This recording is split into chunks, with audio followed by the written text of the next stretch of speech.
दोस्तों, कैराना लोकसभा क्षेत्र से समाजवादी पार्टी की सांसद इकरा हसन ने लोकसभा में नेता प्रतिपक्ष राहुल गांधी से मुलाकात की, जिसकी तस्वीर खुद इकरा हसन ने अपने सोशल मीडिया अकाउंट पर शेयर भी की है। कैराना सांसद ने एक्सपर्ट राहुल गांधी के साथ मुलाकात की तस्वीर शेयर करते हुए लिखा, आज नेता प्रतिपक्ष आदरणीय राहुल गांधी जी से मुलाकात कर मार्गदर्शन प्राप्त किया। इकरा हसन पहली बार संसद पहुंचने वाली सबसे युवा सांसदों में से एक हैं।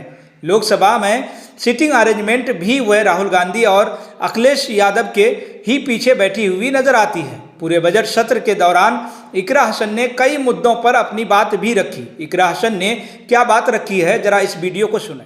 अध्यक्ष जी, अभी तक देश में भूमि अधिग्रहण, पुनर्वास और पुनर्स्थापन LARR अधिनियम 2013 को पूरी तरीके से लागू नहीं किया गया है, जिससे हर दूसरे वर्ष सर्किल रेट में अनिवार्य संशोधन किया जाना जरूरी होता है। मेरे क्षेत्र के जनपद शामली में दिल्ली देहरादून इकोनॉमिक कॉरिडोर में किसानों की भूमि अधिग्रहित की जा रही है, परंतु 2013 से अभी तक सर्किल रेट में उन्हें मुआवजे में फ़ायदा नहीं मिल पा रहा है। सहारनपुर व बागपत के सर्किल रेट अपडेट नहीं किए गए हैं। दोस्तों, पहली बार संसद पहुंची इकरा हसन के भाषण की तारीफ न सिर्फ उनके पार्टी के नेताओं ने की थी, बल्कि भारतीय जनता पार्टी के नेताओं ने भी की थी। शिक्षा मंत्री ने भी सदन के अंदर उनकी तारीफ की थी। क्या तारीफ की थी, जरा इस वीडियो में देखें। नई सदस्य आई है इकरा हसन, उसकी सोशल मीडिया में खूब चीज इन दिनों में मैंने उसको देखा है। आज उसकी भाषण भी मैंने, आदरणीय सदस्य की भाषण मैंने सुना। मैं आपकी अनुमति लेके एक लघु मंतव्य दूंगा। बहुत अच्छी बोली। दोस्तों, लोकसभा में वक्फ संशोधन बिल पर गुरुवार को जोरदार बहस हुई थी। लोकसभा में समाजवादी पार्टी के कई सांसदों ने बिल पर सरकार को घेरा था। इकरा हसन को बिल पर सदन के अंदर बोलने का मौका नहीं मिला था, लेकिन सदन के बाहर इकरा हसन ने वक्फ बिल पर जोरदार हमला किया था। उन्होंने किस बातों को लेकर जोरदार हमला किया, जरा इस वीडियो को देखें। I don't think it helps anybody. We are totally against it. ये सिर्फ इंटरफेरेंस है। यूपी में जितनी बड़ी हार मिली है, उसी का बदला लेने के लिए सबसे पहले माइनॉरिटीज पर अटैक होता है।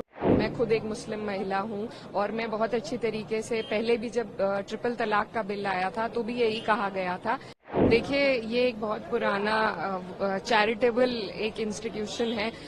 वक्फ की जो जमीन है वो कैसे दी जाती है, सबसे पहले ये समझने की जरूरत है। अगर मैं आपको कुछ दे रही हूँ, उसमें कोई तीसरा इंसान, मैं आपको अपनी चैरिटी, अपने मन के हिसाब से आपको कुछ दे रही हूँ, उसमें कोई दूसरा इंसान आपको आके बताए कि आप उसका किस तरीके से इस्तेमाल कर सकते हैं, और सारी की सारी जो पावर्स है वो आप अगर जिला अधिकारी को दे देंगे, तो उसमें I don't think it helps anybody and we are totally against it. ये सिर्फ इंटरफेरेंस है, क्योंकि ये सरकार जिस तरीके से इनको मैंडेट मिला है और यूपी में जितनी बड़ी हार मिली है, उसी का बदला लेने के लिए सबसे पहले माइनॉरिटीज पर अटैक होता है। और मुझे लगता है अगर इसी तरीके से अटैक हुआ, it's not just an attack on minorities but also on the constitution, on article 14, article 25, article 26, it's a direct attack.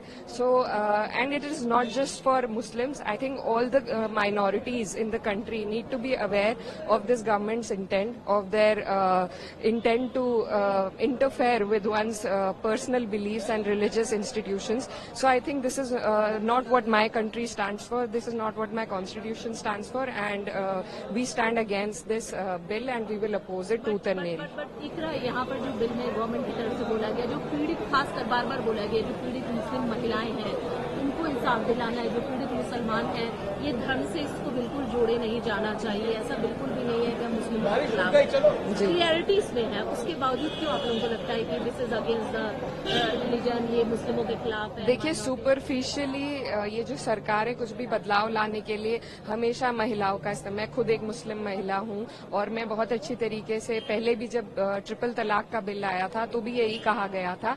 पर मेरी मांग भी थी, मैंने मिनिस्टर ऑफ एजुकेशन से मांग करी थी कि आप अगर महिलाओं के लिए कुछ करना चाहते हैं तो आप उन्हें पहले पढ़ाइए, और अगर ये उसमें महिलाओं को इंक्लूड करना चाहते हैं, वो एक सिर्फ वो स्टिपुलेशन नहीं है। इसमें सारी पावर जिलाधिकारी को दी गई है। इसमें सारी पावर, इसमें और people from other communities have to be a part of it.